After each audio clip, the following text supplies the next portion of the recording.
Banding kandas, pengacara onta kejat-kejat, diteles oleh Argo Javires di seaworld.com. Sial bagi tamu kehormatan Raja Salman ini, bandingnya kandas, ditolak pula dengan ketok palu yang menggema di ruangan Pengadilan Tinggi DKI Jakarta. Pengadilan tetap menjatuhkan hukuman 4 tahun penjara terhadap onta Petamburan yang apes ini dalam kasus tindak pidana hasil swab tes palsu COVID-19 di Rumah Sakit Umi Bogor. Putusan Majelis Hakim pada Pengadilan Tinggi DKI Jakarta tersebut menguatkan keputusan Hakim pada Pengadilan Negeri Jakarta Timur. Begitulah kura-kura, karma itu nyata. You play karma, you get karma. Apa yang dituai onta Yaman binti Petamburan ini adalah hasil dari akumulasi berbagai benih yang ditaburinya selama ini. Mulai dari memaki Presiden Jokowi dengan sebutan Jokodok dan impoten, menghina Kapolda Metro Jaya pangkat Jenderal Otak Hansip, menyebut Pancasila di pantat, mendoakan para pendukung Ahok dengan doa berbagai kutukan, dan masih banyak kegilaan-kegilaan yang diagul-agulkannya dengan jumawa. Bahkan saat kabur ke Arab Saudi dulu, dengan pongahnya onta Yaman ini bersumpah tak akan mau pulang ke Indonesia, guna memenuhi panggilan polisi sampai Jokodok tak lagi menjabat sebagai Presiden Indonesia. Demi menghindari jeratan hukum, banyak dalih dilontarkan oleh Abu Nawas kelas kakap. Tapi masih belum kelas ikan hiu karena masih belum pantas ini. Pertama bilang dia ditembak sniper lalu mengaku berangkat umroh. Kemudian bilang diundang Raja Salman, lalu bilang lagi ngejar gelar dokter. Terakhir bilang dikriminalisasi rezim Jokodok. Yang goblok ya kaum onta, mereka termakan bulat-bulat hasutan dan provokasi onta Yaman ini. Untungnya, hukum karena tak pernah ingkar janji. Sehingga sial benar nasibnya itu kini. Kandasnya, upaya banding Rizik guna meringankan hukumannya itu rupanya bikin pengacaranya Rizik, Sugito Atmo Prawiro pun kejat-kejat. Dengan beringasnya ia menuding bahwa ditolaknya banding Rizik itu adalah permainan politik. Pengacara yang lagi keliangan ngurusin kasusnya onta Petamburan itu menyebut majelis hakim dengan sebutan tak punya mental. Menurutnya, kezaliman adalah urusan majelis hakim, dan pihak yang zalim di dunia pasti akan dibalas di akhirat. Ngaco, tapi lucu. Biarlah dia ngoceh-ngoceh untuk memuaskan batinnya yang lagi nelongso. Mungkin dia lagi pusing, fee-nya belum cair, karena perjanjiannya akan cair jika banding Rizik dikabulkan. Mungkin begitu. Berbagai upaya aksi tekanan massa sudah dilakukannya. Namun hasilnya tetap saja Gatot Al-Kotot alias gagal total berkotot-kotot. Mulai dari mengirim petisi dukungan Rizik ke Komisi 3 DPR RI, yang katanya petisi itu sudah ditandatangani oleh 1.200 ulama dan tokoh agama. Lalu, mengadu penahanan Rizik ke sejumlah lembaga negara seperti Ombudsman, Ketua Mahkamah Agung RI, Badan Pengawas Mahkamah Agung RI, Komisi Yudisial RI, Komnas HAM RI, Komisi 3 DPR RI, hingga Ketua Pengadilan Tinggi DKI Jakarta. Namun semua upayanya itu tetap saja Gatot Al-Kotot, sebab segala macam jenis perlawanan, radikalisme, dan intoleransi yang dilakukan oleh Rizik selama ini adalah nyata-nyata bentuk perlawanan frontal, bukan simbolis, terhadap negara dan kepala negara yang terpilih secara sah dan konstitusional. Puncak dari semuanya itu akhirnya berada pada titik kulminasi kritis yang akhirnya bermuara pada sikap tegas negara karena sudah sangat meresahkan dan merendahkan martabat dan kewibawaan NKRI.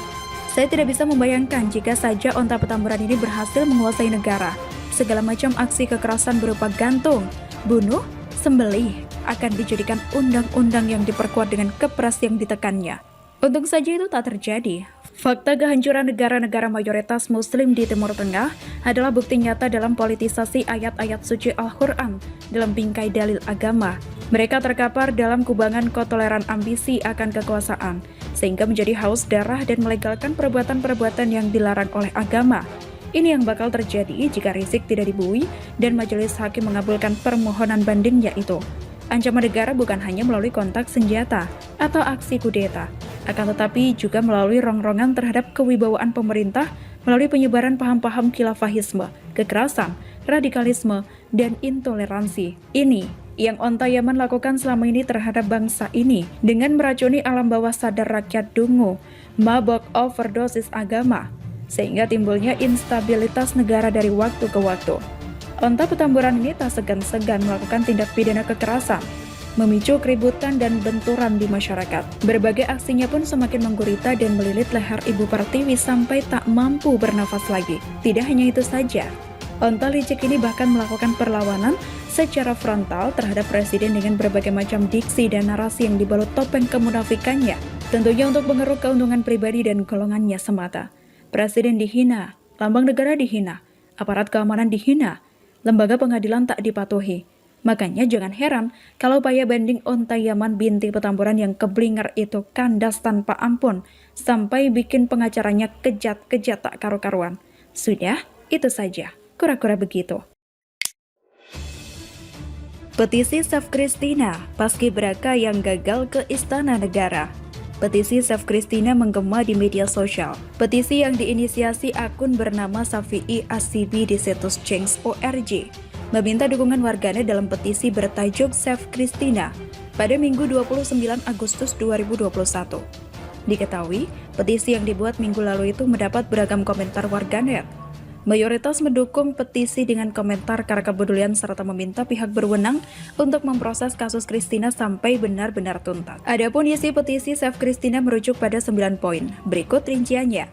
Yang pertama, kepada Bapak Presiden Republik Indonesia Joko Widodo, mohon segera tindak lanjuti kasus pergantian perwakilan calon paskibraka Christina ke Andi yang tidak sesuai aturan dan terkesan tertutup atau janggal alias permainan orang dalam. Yang kedua, mohon kepada Kemenpora RI segera menindaklanjuti kasus ini di jajaran instansinya, baik daerah maupun pusat, yang terkesan kurang respek alias tidak peduli. Mohon segera dilakukan penyelidikan secara aturan yang berlaku bila terjadi adanya pelanggaran administrasi. Jika adanya pelanggaran, maka dapat dipertanggungjawabkan di depan hukum yang berlaku di Indonesia. Yang keempat, mohon untuk Kemenpora RI atau pihak Istana Kepresidenan segera melakukan konferensi pers terkait kasus Christina. Yang kelima, kami ingin hak dan kesempatan anak desa meraih cita-citanya seperti halnya Christina, agar mendapat tempat dan kesempatan yang sama untuk meraih prestasinya dengan jalan benar. Yang keenam, agar administrasi dan birokrasi dalam penyeleksian terbuka serta diawasi secara regulasi yang sah. Yang ketujuh, berikan ruang atau kesempatan semua orang dalam membela atau membuktikan sesuatu yang keluar dari aturan-aturan yang berlaku dalam segala proses seleksi apapun seperti yang diperjuangkan oleh Christina agar tidak adanya kecurangan dan penyalahgunaan hak dan kewajiban sebagai warga negara Indonesia. Yang kedelapan, mohon untuk Presiden RI, Insinyur Joko Widodo mendengarkan dan memberikan suatu kebijakan yang dapat mensupport Christina selanjutnya. Yang kesembilan, atas nama netizen plus 62 terima kasih. Yuk bagikan petisi ini ke grup WA, Facebook, Instagram, dan sosial media kamu yang lainnya. Deputi Pengembangan Pemuda Kementerian Pemuda dan Olahraga Republik Indonesia, Asrorun Niam Soleh, angkat bicara perihal surat terbuka keluarga Christina, calon paskibraka nasional 2021 asal Sulawesi Barat yang gagal ke Jakarta karena positif COVID-19. Christina dinyatakan positif tertular virus corona penyebab COVID-19 saat melakukan swab tes PCR pada Sabtu 24 Juli 2021 atau 1 hari sebelum keberangkatannya menuju Pusat Pendidikan dan Pelatihan Paskibraka di Cibubur, Jakarta Timur. Menurut Asrorun, penetapan calon pasukan pengibar bendera pusaka di tingkat nasional, wakil provinsi menjadi kewenangan penuh provinsi termasuk soal penggantinya.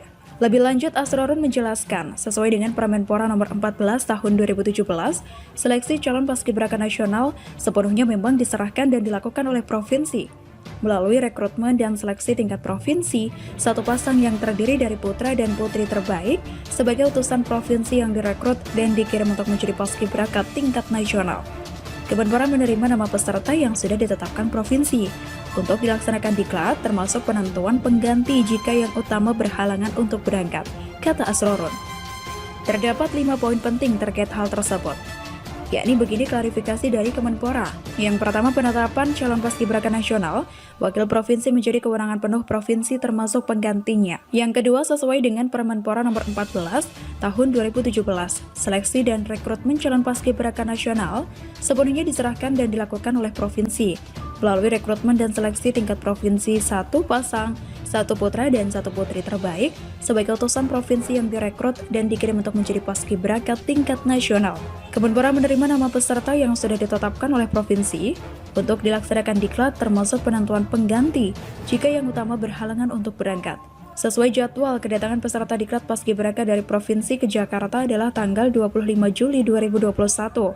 Sebelum berangkat ke Jakarta, seluruh peserta menjalani tes swab PCR sebagai salah satu upaya preventif untuk mendeteksi paparan COVID-19 dan syarat dalam perjalanan, sebagaimana diatur dalam SE Kemenhub nomor 53 tahun 2021 tentang perubahan atas surat edaran Menhub nomor 45 tahun 2021 tentang petunjuk pelaksanaan perjalanan orang dalam negeri dengan transportasi udara pada masa pandemi COVID-19. Yang keempat, delegasi dari Provinsi Sulawesi Barat adalah Arya Maulana dan Kristina. Jelang keberangkatan ke Jakarta, keduanya melakukan tes swab PCR. Hasilnya diketahui pada tanggal 24 Juli, dinyatakan positif COVID-19. Keduanya sudah dibelikan tiket atas nama yang bersangkutan oleh Kemenpora atas surat yang disampaikan oleh Dinas Pemuda Sulawesi Barat, dan atas hal tersebut, Dispora Provinsi mengambil langkah berikutnya, yaitu memanggil cadangan sebagai pengganti, yaitu Muhammad Juwendi Ali dan Anggi Frisilia Tamuntuan, dan segera